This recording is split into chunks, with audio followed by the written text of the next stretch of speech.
Survivor's ready. Go! Travis spoken. This island is pretty much full of only two things: snakes and rats. The fake dead grandmother could easily go down as the dirtiest thing ever to be done in this game. I am the king, and I am back. But I've got the $1 million check written already. I mean, I'm the winner. The winner of the first Survivor competition is Rich. Direct from Hobart, it's now time for the only dedicated radio show in Australia devoted to the hit TV show Survivor, bringing you the latest news and the biggest interviews from the king of reality television.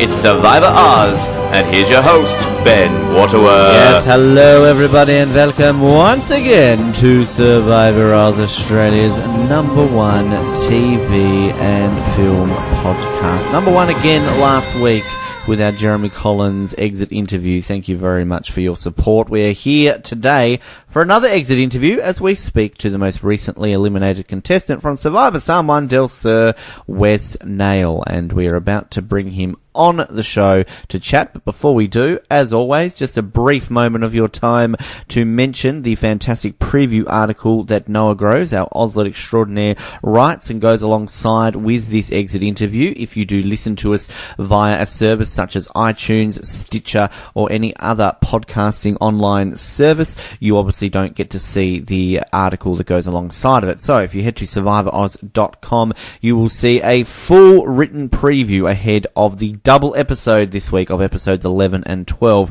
Now, as always, if you're worried about spoilers, it does not contain spoilers for the episode. Noah does not provide them. He simply analyzes the episode previews and gives his thoughts on how things are going to play out. If there is anything that he feels is spoilerific, that may spoil a boot, a winner of a challenge, or anything along those lines, he does place it in big, bold letters for you. And also on the article, there are videos, Wes at Ponderosa, Wes the day after, hidden scenes, and even a special video from Jeff Probst, who's put out the I Love Survivor campaign, 15 years of Survivor next year, 30th season, and they're putting together a little campaign, it seems, to ask the fans of Survivor to send in their thoughts, why they love Survivor, send in a video, send in a message to Jeff, and everything else in between. And there'll be a video on that article to see. You can see Jeff introducing it and basically telling you what he wants, but we'll probably put some more details about that on our social media pages as well. Great way for you, the fans of Survivor, to have a say about Survivor to the show itself, and not just to lowly little podcasts like this one.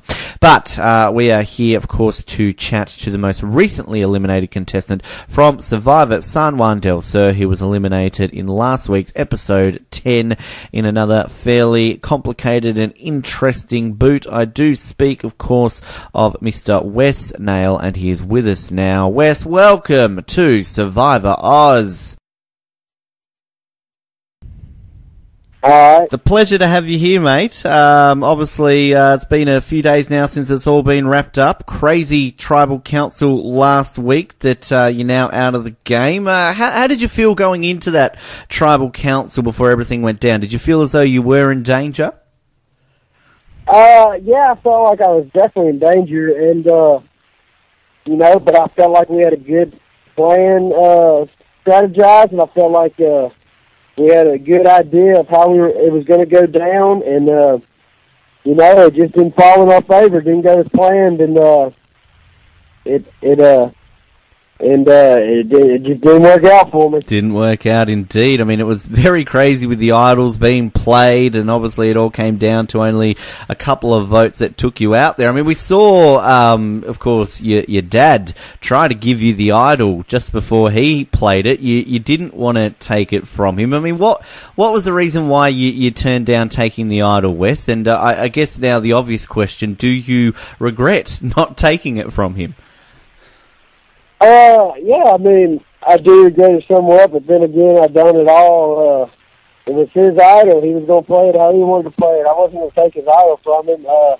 If I did, the chances of me being voted out next are high because they might think that I could beat him at challenges a little bit easier. And if he stayed in the game, they might think, we can keep around for votes because they might be able to beat him a little easier is what they might think. I don't know. I mean, you never really know but it was his idol, and I wasn't going to take it. I told him to play it how he wanted to play it, and if he wanted to play it for me, that's fine. If he wanted to play it for himself, that's fine too.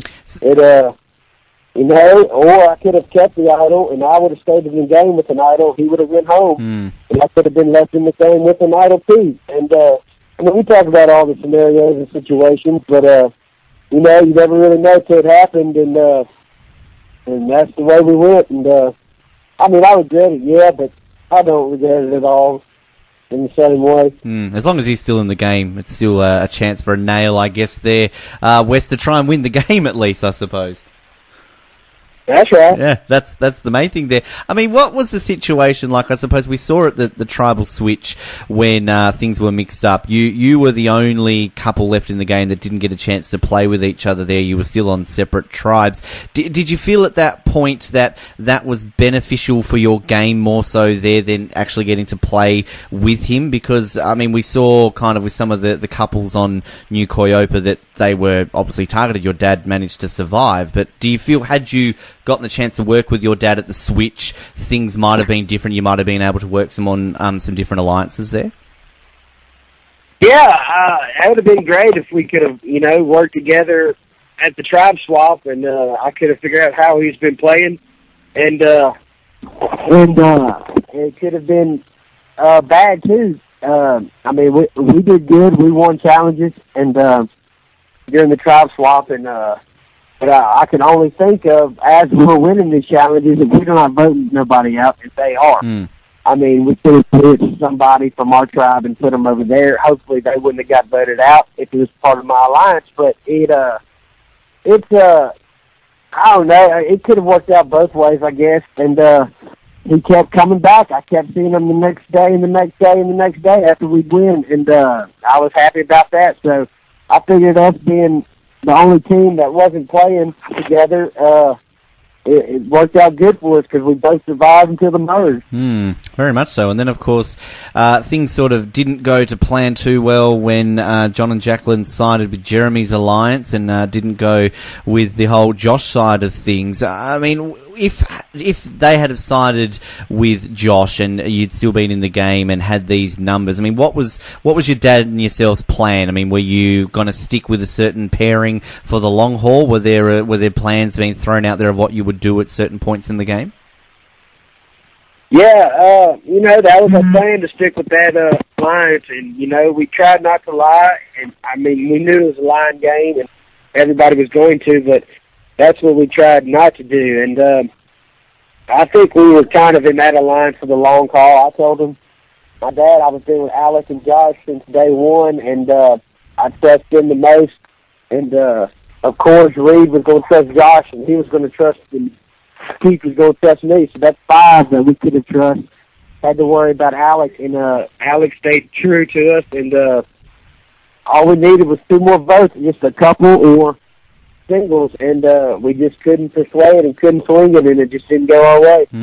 What was it like playing with Alec? He seems like a very interesting character, to put it nicely, Wes. Yeah, he was very interesting. He surprised me. He had a bunch of one-liners that it seems like America loves.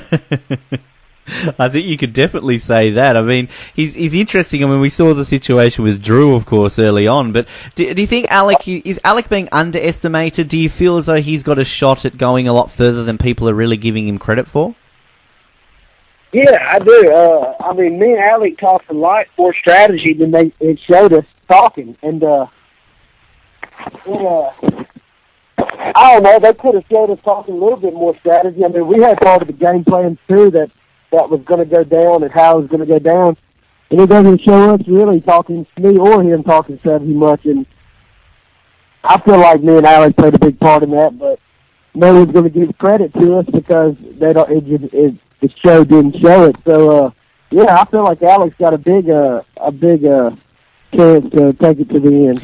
And obviously, too, with your dad mentioning kind of with the whole idol situation before about your dad kind of going further in the game. I mean, do you feel as though now that your dad's without this idol, I mean, who do you think really to him he can try and sway towards his side? And I mean, are you going to be pulling for him on the jury, basically saying, guys, come on now, let's vote for my dad should he get to the end? Yeah, definitely. If Keith got to the end, I'm 100% he's going to get my vote, and I'm sure that if he would have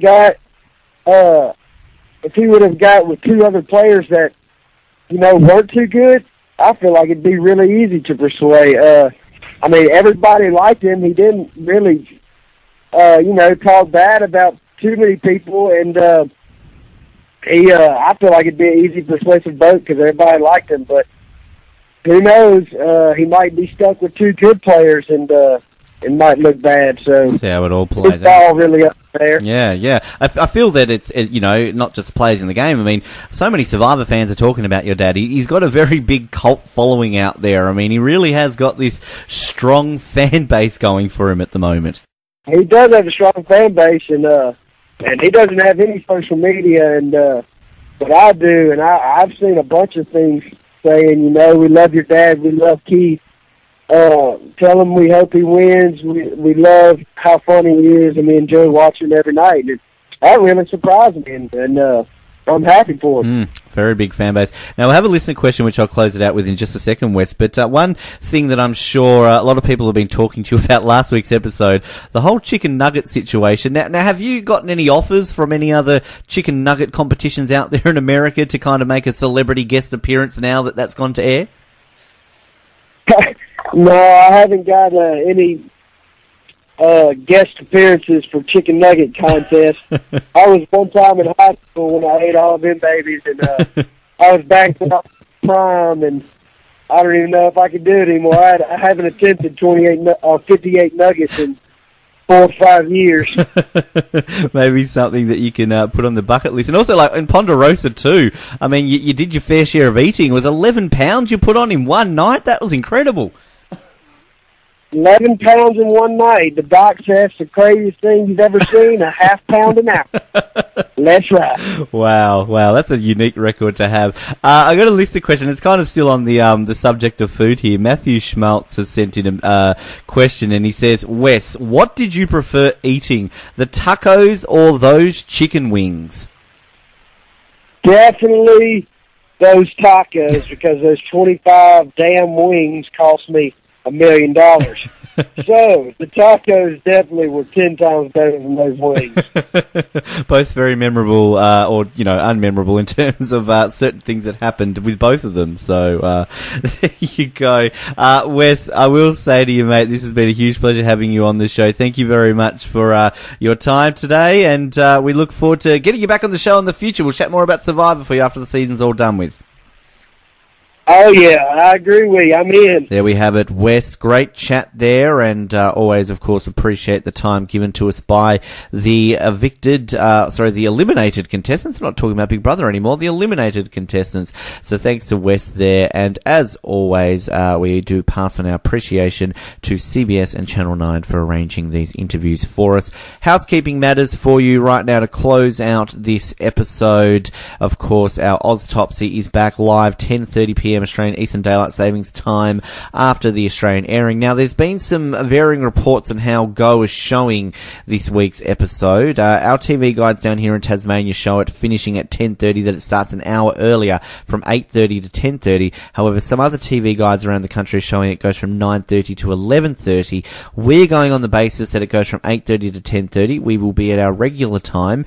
If, however, they do show it in your state finishing at 11:30, then you might miss us live. So we apologise for that, but that's the notion that we're going to go on. Then it finishes at 10:30, so it'll be the regular time this week as per usual. Our episode recap this week with Survivor contestants. Now, we don't have two finalised as of right now. We've sort of had to change things around. It was originally meant to be Tina and Katie this week.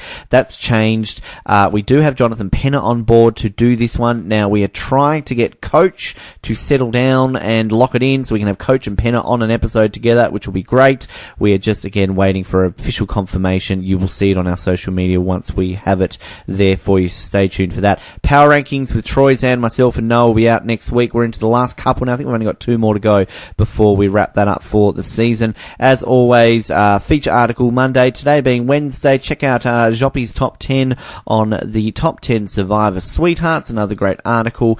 And as always, a shameless plug for our spin-off show, Noah Groves hosting the Amazing Race Oz. That will be back this week to wrap up episode 9 of the 25th season of the US version of the Amazing Race. Thank you for your time today, tuning in to the Wes Nale exit interview. You can watch Survivor 8 p.m. CBS on Wednesday nights if you listen to America, or 9:30 p.m. / 8:30 p.m. or depending on your TV guides. Check your local guides for details on Go on Thursday nights here in Australia. And remember, it's a double episode this week, so 2 episodes are being shown. So this time next week, I'm sure we'll have 2 exit interviews to provide you. My name has been Ben, will be tomorrow, and probably more so into the future. Thanks for tuning in to Survivor Oz. The Tribe has spoken. We'll speak to you next time on The Trains.